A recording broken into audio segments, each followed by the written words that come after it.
मित्रों, काव्य पाठ में प्रस्तुत है सदामा पांडे धूमिल की कविता मोचीराम। धूमिल आज़ाद भारत का कवि है जो आज़ादी के बाद की भिन्न समस्याओं को केंद्र में रखकर कविता करते हैं। इनकी कविता बेकारी, बेगारी, भुखमरी, जाति, क्षेत्र, धर्म तथा व्यक्ति अस्मिता के स्वरूप को व्यक्त करती हैं। लोकतंत्र को बनते भीड़ तंत्र के रूप में व्यक्त किया गया है इनकी कविता में। यह कविता व्यक्ति अस्मिता, आत्मसम्मान तथा अस्तित्व के स्वरों को व्यक्त करती है। कविता का पाठ करते हैं। संभव हुआ तो कुछ टीका टिप्पणी कविता के मध्य में भी हम करेंगे।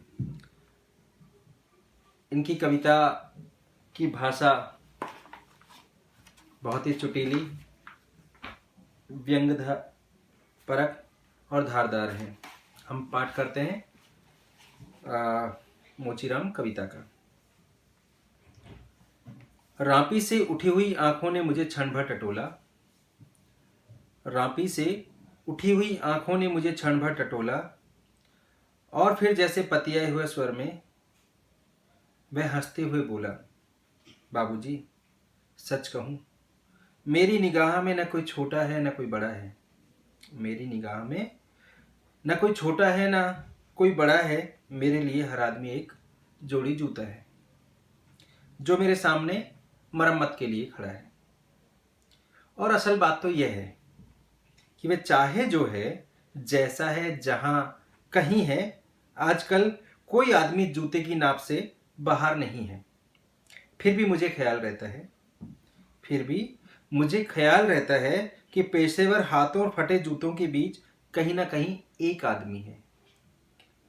पेशेवर हाथों और फटे जूतों के बीच कहीं ना कहीं एक आदमी है जिस पर टांके पड़ते हैं, जो जूते से झांकती हुई अंगुली की चोट छाती पर हथौड़ी की तरह सहता है।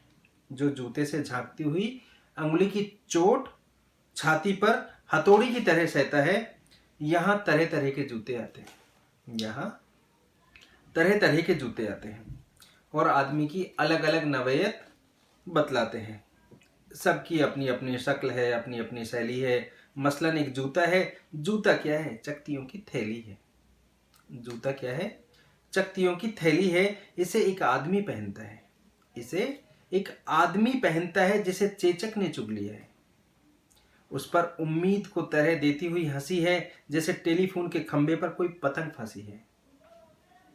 उस पर उम्मीद को तरह देती हुई हंसी है जैसे टेलीफोन के खंभे पर कोई पतंग फंसी है और खड़खड़ा रही है। बाबूजी, इस पर पैसा क्यों फूंकते हो? बाबूजी, इस पर पैसा क्यों फूंकते हो? मैं कहना चाहता हूं मगर मेरी आवाज लड़खड़ा रही है। मैं महसूस करता हूं भीतर से एक आवाज आती है, कैसे आदमी हो? अपनी जात पर थूकते हो? आप यकीन करें, उस समय मैं चकतियों की जगह आंखें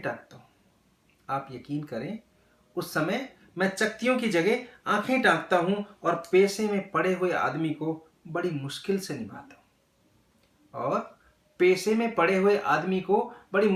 निभाता हूं। एक जूता और है जिससे पैर को नांद कर एक आदमी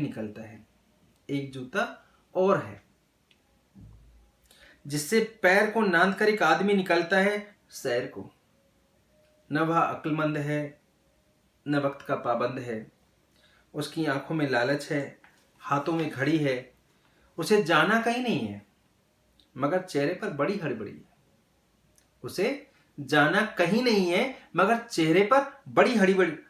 है। वह कोई बनिया है या बिसाती है, मगर रोब ऐसा कि हिटलर का नाती है।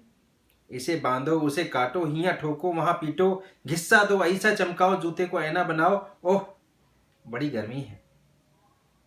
मगर रोब ऐसा कि हिटलर का नाती है। इसे बांधो, उसे काटो, हियां ठोको, वहां पीटो, घिस्सा दो, ऐसा चमकाओ, जूते को ऐना बनाओ। ओह, बड़ी गर्मी है। रुमाल से हवा करता है, मौसम के नाम पर भी सूरता है। सड़क पर आतियों जातियों को बानर की तरह घूरता है। गरज यह कि घंटे भर खटवाता है मगर नामा देते वक्त साफ नट जाता है। शरीफों को लूटते हो, वह गुर्राता है और कुछ सिक्के फेंक कर आगे बढ़ जाता है।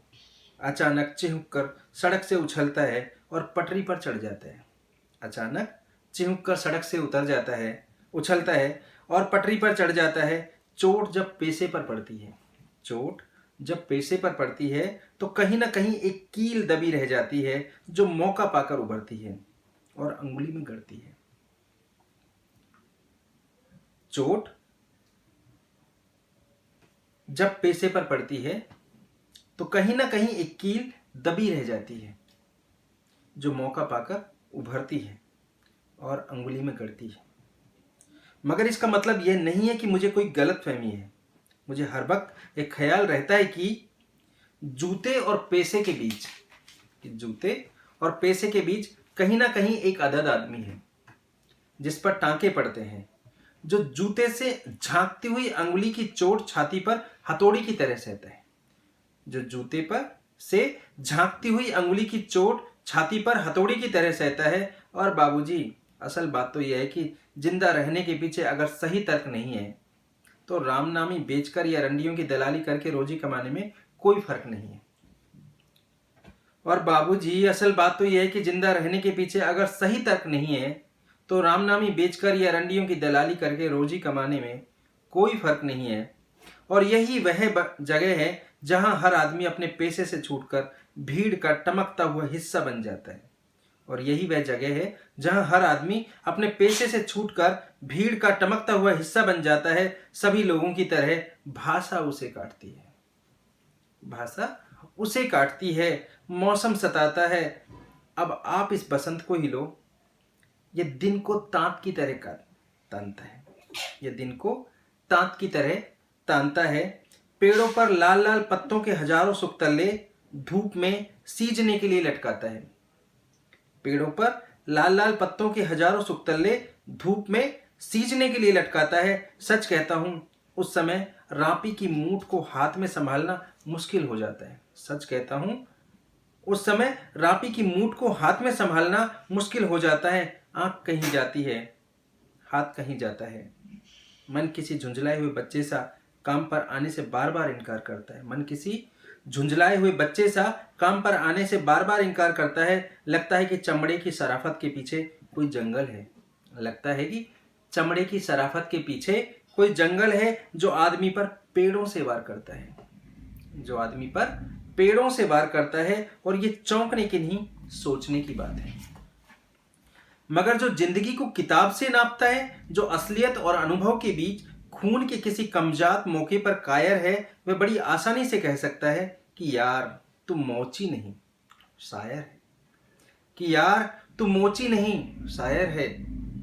असल में वह एक दिलचस्प गलतफहमी का शिकार है, असल में वह एक दिलचस्प गलतफहमी का शिकार है जो ये सोचता है कि पेशा एक जाति है, जो ये सोचता है कि पेशा एक जाति है और भाषा पर आदमी का नहीं किसी जाति का अधिकार है, और भाषा पर किसी आदमी का नहीं जाति का अधिकार है। जबकि असलियत यह है कि आग सबको जलाती है, सच्चाई सबसे होकर गुजरती है, कि आग सबको जलाती है, सच्चाई सबसे होकर गुजरती है।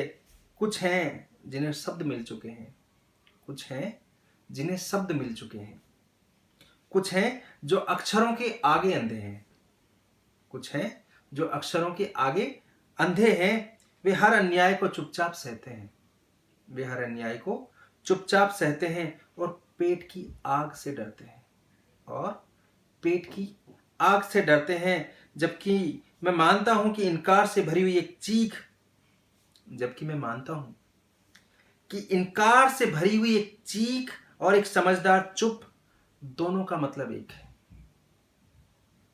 कि इनकार से भरी हुई चीख और एक समझदार चुप दोनों का मतलब एक है। भविष्य गढ़ने में चुप और चीख अपनी अपनी जगह एक ही किस्म से अपना अपना फर्ज अदा करते हैं। बहुत बहुत धन्यवाद मित्रों। मोचीराम संभवतः आपको पसंद आएगी। यह कविता दिल्ली विश्वविद्यालय के हिंदी ऑनर्स के पाठ्यक्रम में भी लगी हुई है। हिंदी ऑनर्स के पाठ्यक्रम को बनाते समय इस कविता के शिल्प और संवेदना से संबंधित अनेक सवाल पूछे जाते रहे, आप हमारे चैनल को सब्सक्राइब कीजिए, लाइक कीजिए और हमारी पोस्ट को शेयर कीजिए। बहुत बहुत धन्यवाद।